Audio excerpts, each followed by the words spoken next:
मध्य प्रदेश के इंस्पेक्टर बनेंगे राजपत्रित अधिकारी। अब प्रदेश के तमाम टीआईस को जल्द ही राजपत्रित अधिकारी का दर्जा मिल जाएगा। गृह मंत्री उमाशंकर गुप्ता के मुताबिक गृह विभाग टीआईस को गजेटेड ऑफिसर का दर्जा देने की तैयारी कर रहा है और सरकार की ओर से सैद्धांतिक सहमति भी मिल गई है। हालांकि टीआई की काफी संख्या को देखते हुए पीएचक्यू और वल्लभ भवन में चर्चाओं का दौर जारी है। गृह मंत्री का दावा है कि जल्द ही तकनीकी दिक्कतों को पूरा कर लिया जाएगा। गौरतलब है कि सालों से टीआई सौगात का इंतजार कर रहे थे।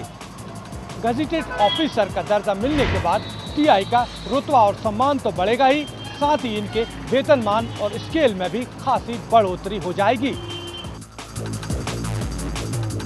बिलासपुर के बहुचर्चित सुशील पाठक हत्याकांड मामले में जारी सीबीआई जांच को आज एक बड़ा झटका लगा है। इसकी वजह है सीबीआई के एक अधिकारी की रिश्वत के मामले में गिरफ्तारी। बिलासपुर के पत्रकार सुशील पाठक की दिसंबर 2010 में हत्या कर दी गई थी। उसके बाद लोगों की मांग और पत्रकारों के लगातार आक्रोश को देखते हुए राज्य शासन ने इस पूरे मामले में सीबीआई जांच की सिफारिश की थी और उसके बाद जांच शुरू हुई। सीबीआई जांच को आज 1 साल से अधिक का समय बीत चुका है। फिर ऐसे में सीबीआई के एक अधिकारी को रिश्वत लिए जाने के मामले में गिरफ्तार किया गया है। सीबीआई की केंद्रीय टीम इस पूरे मामले की जांच कर रही थी। बताया जा रहा है कि सीबीआई का ये अधिकारी एक आरोपी को कहीं न कहीं बचाने के लिए और एक आरोपी को कहीं न कहीं उसे इस मामले में फंसाने के लिए रिश्वत की मांग कर रहा था। अब इस पूरे मामले में सीबीआई के छत्तीसगढ़ एसपी ने कार्रवाई की है। अब इस छापे की कार्रवाई के बाद इस मामले में एक अन्य आरोपी को भी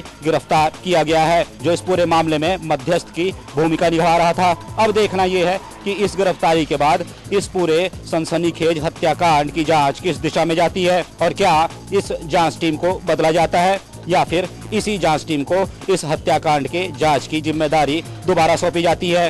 निश्चित रूप से आला अधिकारी इस मामले में कुछ भी कहने से लगातार बच रहे हैं। कॉमेडियन पहुंचा हवालात। कभी कॉमेडी सर्कस से हंसी की महफिल में धाक जमाने वाला कॉमेडियन कुलदीप दुबे अब भोपाल पुलिस की हिरासत में है। कुलदीप पर अपहरण का आरोप है। कुलदीप और उसके साथी युवराज और विजय ने मिलकर कल शाम संजय नाम के एक युवक का पहले तो अपहरण किया और बाद में उसके साथ जमकर मारपीट भी की। दरअसल पीड़ित संजय के मौसेरे भाई संदीप और प्रियंका में प्रेम प्रसंग था। दोनों एक साथ एक कंपनी में काम करते थे और इसी का बदला लेने के लिए प्रियंका के भाई युवराज ने अपने दोस्त विजय और कुलदीप के साथ मिलकर संजय को किडनैप कर लिया। पुलिस ने संजय को इन तीनों की चंगुल से छुड़ा लिया है। पुलिस ने कुलदीप पर अपहरण का मामला भी दर्ज कर लिया है। पुलिस ने कुलदीप पर अपहरण का मामला दर्ज कर उसके दोनों साथियों की तलाश भी शुरू कर दी है। लेकिन इस पूरी वारदात का एक अहम पहलू यह भी है कि तीनों ने संजय को किडनैप करने के बाद जिस घर में शरण ली वो मध्य प्रदेश के कैबिनेट के एक मंत्री का है। भोपाल में हुई किडनैपिंग के हाई प्रोफाइल मामले का दूसरा पहलू यह भी है कि तीनों ने संजय का अपहरण करने के बाद जिस घर में शरण ली वो घर मध्य प्रदेश के एक बड़े कैबिनेट मंत्री का है। अब पुलिस सभी पहलुओं की गहराई से जांच कर रही है। जयपुर में बारिश ने मचाया कोहराम, 23 की मौत, हजारों बेघर। पिछले 30 सालों में जयपुर समेत प्रदेश के कई इलाकों में बुधवार तड़के हुई बारिश से जयपुर में करीब 15 लोगों की मौत हो गई, जबकि प्रदेश में 23 से ज्यादा लोगों की मौत हो गई है और हजारों लोग बेघर हो चुके हैं। राज्य सरकार ने मृतक के परिजनों को 1.5 लाख रुपए का मुआवजा देने की घोषणा की है। वहीं भारी बारिश की वजह से राज्य सरकार को करोड़ों रुपए का नुकसान हुआ है। प्रशासन ने राहत और बचाव कार्य में और तेजी ला दी है। वहीं बेघर हुए लोगों को सुरक्षित स्थान पर पहुंचाने का काम जारी है। बारिश की वजह से शहर का जनजीवन अस्त व्यस्त हो गया। गुरुवार को राज्यपाल मार्गरेट अल्वा, जयपुर कलेक्टर नवीन महाजन समेत तमाम प्रशासनिक अधिकारियों ने शहर का दौरा किया और मूसलाधार बारिश के बाद हुई तबाही का जायजा लिया। जिला प्रशासन स्वयं सेवी संगठनों की मदद से प्रभावित परिवारों को मुफ्त भोजन और चिकित्सा सेवा उपलब्ध कराने की कोशिश कर रहे हैं। इधर हालात सामान्य करने के लिए सीएम अशोक गहलोत ने सभी अधिकारियों की बैठक ली और स्थिति का जायजा लिया।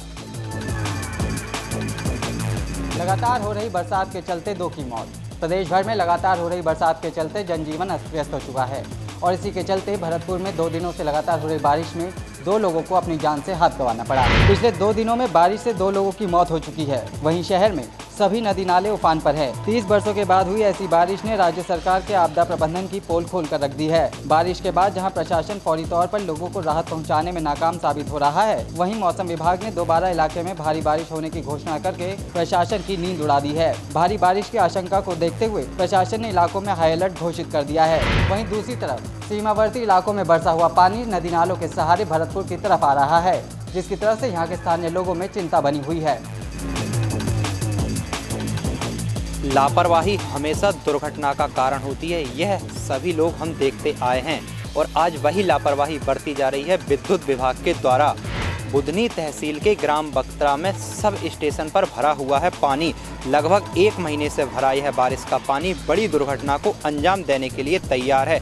कुछ दिनों पहले इस पानी के कारण क्षेत्र में करंट फैल गया था, जिसको देखते हुए बिजली को बंद कराना पड़ी थी और आज भी वही स्थिति बन रही है। ना तो स्थानीय लाइनमैन बिजली चालू कर पा रहे हैं और ना ही किसी खराबी को ठीक कर पा रहे हैं, जबकि स्थानीय लाइनमैनों के द्वारा पानी को निकलवाने के लिए शिकायत अपने बड़े अधिकारियों से कर दी गई है, लेकिन फिर भी आज तक इस पानी को पावर हाउस से निकलवाने के लिए विद्युत विभाग के द्वारा कोई भी कार्रवाई नहीं की गई है। यह स्थिति बनती है प्रदेश के मुख्यमंत्री शिवराज सिंह चौहान की गृह विधानसभा बुधनी की। ना तो इस ओर अभी तक अधिकारियों का ध्यान है, ना ही इस ओर प्रशासन ध्यान दे रहा है, ना ही इस ओर शासन का ध्यान है। इससे अंदाजा लगाया जा सकता है कि मध्य प्रदेश के मुख्यमंत्री शिवराज सिंह चौहान की गृह विधानसभा बुधनी में अधिकारियों की चलती है मनमानी। जोधपुर में नकली इंजेक्शन मामले में बड़ा खुलासा, आरोपी ने लगाए सरकारी डॉक्टरों पर मिलीभगत के आरोप। जोधपुर में नकली जीवन रक्षक इंजेक्शन मामले के मास्टरमाइंड राजेश पुरोहित और उसके सहयोगी कल्याण जोशी से पूछताछ में कई चौंकाने वाली जानकारियां सामने आई थी। दोनों आरोपियों ने पुलिस को बताया था कि नकली इंजेक्शन मामले में सरकारी डॉक्टरों और सहकारी दुकान संचालक भी शामिल है। वहीं अब मुख्य आरोपी भोलिया की मेल से पुलिस ने जानकारी दी है कि नकली इंजेक्शन की डिलीवरी का जिम्मा सरदारपुरा निवासी अजय चौधरी के पास था। इसकी जानकारी मिलते ही पुलिस ने देर रात आरोपी अजय चौधरी को गिरफ्तार कर उससे पूछताछ शुरू कर दी है। फिलहाल पुलिस ने उम्मीद जताई है कि आरोपी अजय चौधरी से पूछताछ में कई अहम सुराग हाथ लग सकते हैं। इंदौर के राजेंद्र नगर थाना क्षेत्र में हुई छात्र की हत्या का मामला दिन पे दिन और अधिक गर्माता जा रहा है। फिलहाल इस मामले में पुलिस ने अभी तक 2 आरोपियों को खरगोन के बड़गांव से गिरफ्तार कर लिया है। वहीं 2 अन्य आरोपी पुलिस की गिरफ्त से अभी भी बाहर है। इस पूरे मामले में कहीं न कहीं पुलिस पर सवालिया निशान भी खड़े हुए हैं और लापरवाही भी देखने को मिली है, जिस वजह से एक छात्र को अपनी जान से हाथ धोना पड़ा। अगर समय रहते पुलिस छात्र का मेडिकल कराती तो उसकी जान बच सकती थी। जब पुलिस की इस लापरवाही की वजह हमने इंदौर के आईजी अनुराधा शंकर से पूछना चाही तो उल्टा उन्होंने मीडिया पर ही गुस्सा दिखाया। इस खबर को जब बार बार हमने मीडिया में दिखाया और बार बार मीडिया में देखने के बाद प्रदेश के गृह मंत्री उमाशंकर गुप्ता ने मामले को गंभीरता से लेते हुए इंदौर पुलिस को जांच के आदेश देते हुए जांच की रिपोर्ट मांगी है। वहीं मानव अधिकार आयोग ने प्रदेश के डीजीपी को 7 दिन का समय देते हुए जवाब मांगा है। बीकानेर के एक स्कूल में पिछले 20 दिनों से लगा है ताला। छात्राएं स्कूल के स्थानांतरण का कर रही हैं विरोध। अशोक गहलोत भले ही शिक्षा का अधिकार कानून लागू कर सबको तालीम के मौके देने का ढिंढोरा पीट रहे हों, लेकिन उनकी सरकार के एक स्कूल में पिछले 20 दिनों से ताला बंद है। इसमें पढ़ने वाली छात्राएं दर दर भटकने के बाद अब शहर का रास्ता जाम किए बैठी हैं और उनके अधिकारी हाथ पर हाथ धरे बैठे हैं। छात्राओं ने अपनी मांगों को लेकर शिक्षा अधिकारियों से लेकर पुलिस तक के दरवाजे पर दस्तक दे चुकी हैं, लेकिन इनकी फरियाद कोई सुनने को राजी नहीं है। दरअसल बीकानेर के एलडी दमनानी स्कूल को शिक्षा विभाग के अधिकारियों की लापरवाही और गैर जिम्मेदारी की वजह से दूसरे मोहल्ले में स्थानांतरित कर दिया गया है। लोगों का आरोप है कि शिक्षा विभाग के अधिकारियों ने राजनीतिक दबाव में आकर स्कूल को ही स्थानांतरित कर डाला, जबकि विभाग ने सरकार से अनुमति किसी दूसरे स्कूल के लिए ली थी। इस समय राज्य भर के स्कूलों में परीक्षाएं हो रही हैं, जबकि इस स्कूल की छात्राएं धरने पर बैठी हैं। जीवाजी विश्वविद्यालय पर छात्रों ने की तालाबंदी। ग्वालियर के जीवाजी विश्वविद्यालय पर आज नर्सिंग के छात्रों ने ताला लगा दिया और आक्रोशित छात्र एनएसयूआई के बैनर तले विश्वविद्यालय के प्रशासनिक भवन के सामने धरने पर बैठ गए। छात्रों ने आरोप लगाया कि विश्वविद्यालय प्रशासन पिछले 1 साल से बीएससी नर्सिंग का रिजल्ट घोषित नहीं कर रहा है और पूछने पर अधिकारियों के पास इसका कोई जवाब भी नहीं है। तालाबंदी के चलते विश्वविद्यालय के अधिकारी और कर्मचारी करीब 2 घंटे तक कैद रहे। मौके पर पहुंची पुलिस ने छात्रों को समझाने की लाख कोशिश की, लेकिन वो अपनी जिद पर अड़े रहे। उधर विश्वविद्यालय प्रबंधन ने छात्रों को भरोसा दिलाया है कि वे शुक्रवार को रिजल्ट घोषित कर देंगे, लेकिन छात्रों ने चेतावनी दी है कि यदि और देरी हो गई तो उनके तेवर और कड़े हो जाएंगे। राजनांदगांव के डोंगरगढ़ में दिखा शिक्षा के अधिकार का सच। स्कूल में पढ़ाई की जगह चावल मिलिंग कर रहे हैं बच्चे। शिक्षा के अधिकार यानी देश के प्रत्येक बच्चे तक शिक्षा का उजियारा फैले, लेकिन ऐसी शासन की महत्वपूर्ण योजना को कई शिक्षक पलीता लगाने से नहीं चूक रहे हैं। ऐसा ही मामला राजनांदगांव के डोंगरगढ़ में देखने को मिला, जहां स्कूल में पढ़ने वाले बच्चे मध्याह्न भोजन के चावल की मिलिंग करते हुए नजर आए। राजनांदगांव जिले में डोंगरगढ़ तहसील मुख्यालय से 5 किलोमीटर दूर ग्राम भोतली में मिडिल स्कूल में पढ़ने वाले छात्रों को पढ़ाई की जगह चावल मिलिंग सिखाया जा रहा है। यहाँ पदस्थ प्रधान, पाठक व शिक्षकों की मिली भगत से बच्चों से हर सप्ताह मध्याह्न भोजन के चावल साफ कराने और मिलिंग का कार्य करवाया जा रहा है। गौरतलब है कि स्कूलों में संचालित मध्याह्न भोजन के लिए महिला स्व सहायता समूह के द्वारा बच्चों को भोजन पकाकर देना होता है, पर यहाँ कई कार्य स्कूल में पढ़ने वाले बच्चों से कराकर उनके भविष्य के साथ खिलवाड़ किया जा रहा है। इस संबंध में विकास खंड अधिकारी कार्रवाई की बात करते हुए अपना पल्ला झाड़ते साफ नजर आए। अपराध से घृणा करो, अपराधी से नहीं। जी हाँ, किसी भी अपराध के पीछे उसका मुख्य कारण होता है अपराधी का अशिक्षित होना, और यही बात को जेल विभाग ने बखूबी समझा है। और यही कारण है कि आज जेल विभाग सभी कैदियों में शिक्षा की अलग जगाने के लिए काम कर रहा है। छत्तीसगढ़ में उपजेल सहित कुल 25 जेल हैं, जिसमें लगभग 14,500 कैदी हैं।